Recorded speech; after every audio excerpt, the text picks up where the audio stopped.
আমি পদ্মজা। লিখেছেন ইলমা বেহরোজ।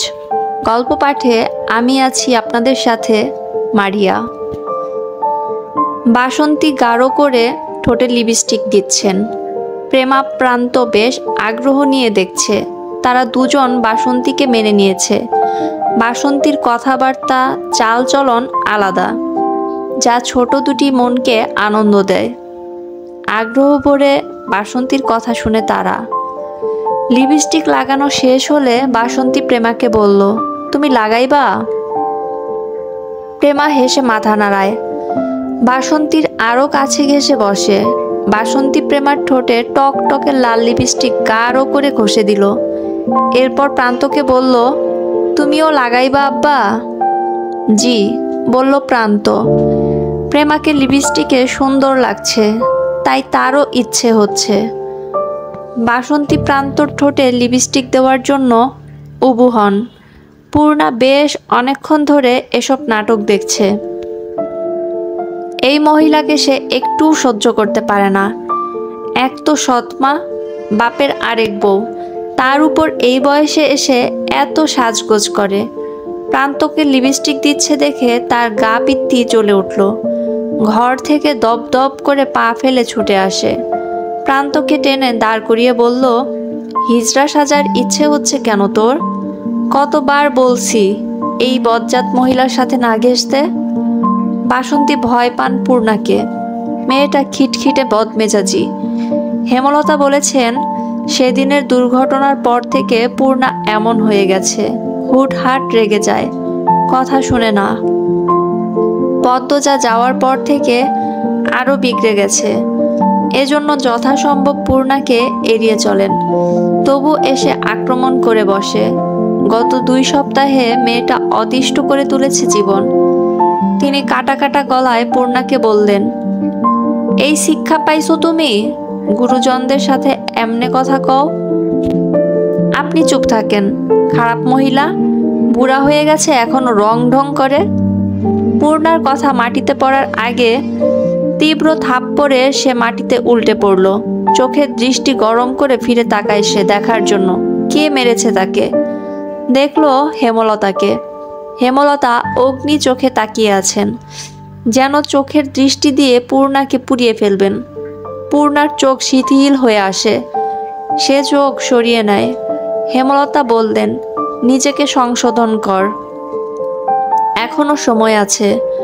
পূর্ণা নতজান অবস্থায় বলল, আমি ওই মহিলাকে সহ্য করতে পারি না আম্মা।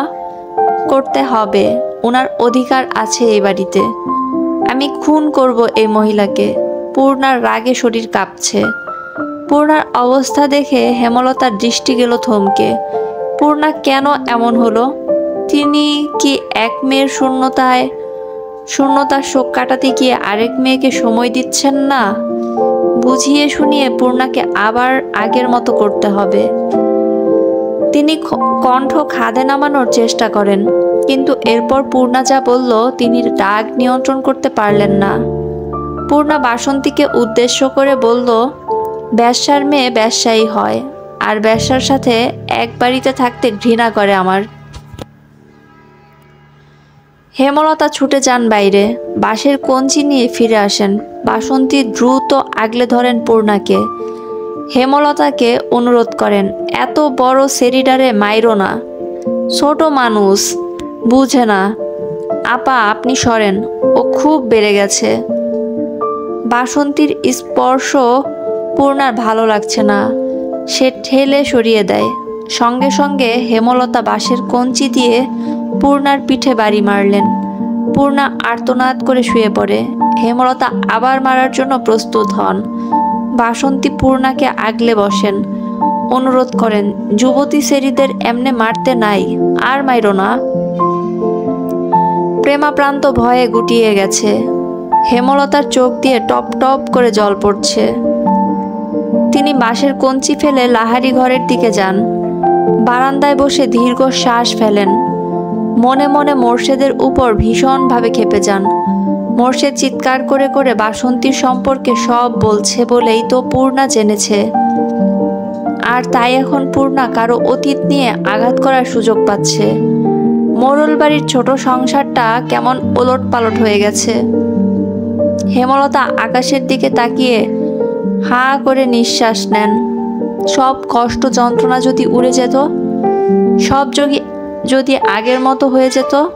সব কঠিন মানুষেরাই কি জীবনের এক অংশে এসে এমন দুর্বল হয়ে পড়ে, কোনো দিশা খুঁজে পায় না। আমির বিছানায় বসে উপন্যাসের বই পড়ছে। 6 দিন পর পদ্মজার ম্যাট্রিকের ফলাফল। এরপরই ঢাকার উদ্দেশ্যে যাত্রা শুরু হবে। যদিও ফরিনা বেগম রাজি নন, কিন্তু আমির মনে মনে প্রতিজ্ঞাবদ্ধ, সে পদ্মজাকে রাজধানীতে নিবেই। পদ্মজার কথা মনে হতেই আমির বই রেখে গোসলখানার দরজার দিকে তাকালো। তার ঘরের সাথে আগে গোসলখানা ছিল না, পদ্মজার জন্য করা হয়েছে। সে বই রেখে সেদিকে যাওয়ার জন্য পা বাড়ালো। তখনই পদ্মজা চিৎকার করে উঠল, তাই দ্রুত দৌড়ে গেল। পদ্মজা ঠেলে ভেতরে ঢুকলো। পদ্মজা শাড়ি দিয়ে শরীর ঢেকে রেখেছে, কিছুটা কাঁপছে। আমি দ্রুত কাছে এসে বলল, কি হয়েছে? ওখানে কে ছিল? আমাকে দেখছিল। পদ্মজার ইঙ্গিত অনুসরণ করে আমি সেদিকে তাকালো। গোসলখানার ডান দেয়ালের একটা ইট সরানো। সকালে তো সরানো ছিল না। পদ্মজা কাঁদতে থাকলো। কাপড় পাল্টাতে গিয়ে হঠাৎ চোখ পড়ে দেয়ালে, আর তখনই দুটি চোখ দেখতে পায়। সে তাকাতেই চোখ দুটি দ্রুত সরে যায়। পদ্মজার পিলে চমকে ওঠে। আমির পদ্মজার মাথায় হাত বুলিয়ে দিয়ে বলল, শুকনো কাপড় পরে আসো, কেঁদো না। কথা শেষ করেই সে বেরিয়ে যায়। যাওয়ার তাড়া দেখে মনে হলো অজ্ঞাত আগন্তুককে আমির চিনে। পদ্মজা দ্রুত কাপড় পরে নিল। এরপর আমিরকে খুঁজতে থাকলো। আমির সোজা রিদওয়ানের ঘরের দিকে যায়। রিদওয়ান পানি পান করছিল। আমির গিয়ে রিদওয়ানের বুকের শার্ট খামচে ধরে, চিৎকার করে বলল, তোকে সাবধান করেছিলাম, দ্বিতীয় সুযোগ দিয়েছিলাম। শার্ট ছাড়। ছাড়বো না। কি করবি তুই? আমার বউয়ের দিকে কুনজর দিবি আর আমি ছেড়ে দেব? প্রমাণ আছে তোর কাছে? কুত্তার বাচ্চা, প্রমাণ লাগবে? আমি জানি না। আমির মুখ সামলা, গালাগালি করবি না। করব, কি করবি তুই? আবার বলছি শার্ট ছাড়। আমির ঘুষি মারে রিদওয়ানের নাকে। রিদওয়ান টাল সামলাতে না পেরে পালঙ্কের উপর হুমড়ি খেয়ে পড়ে।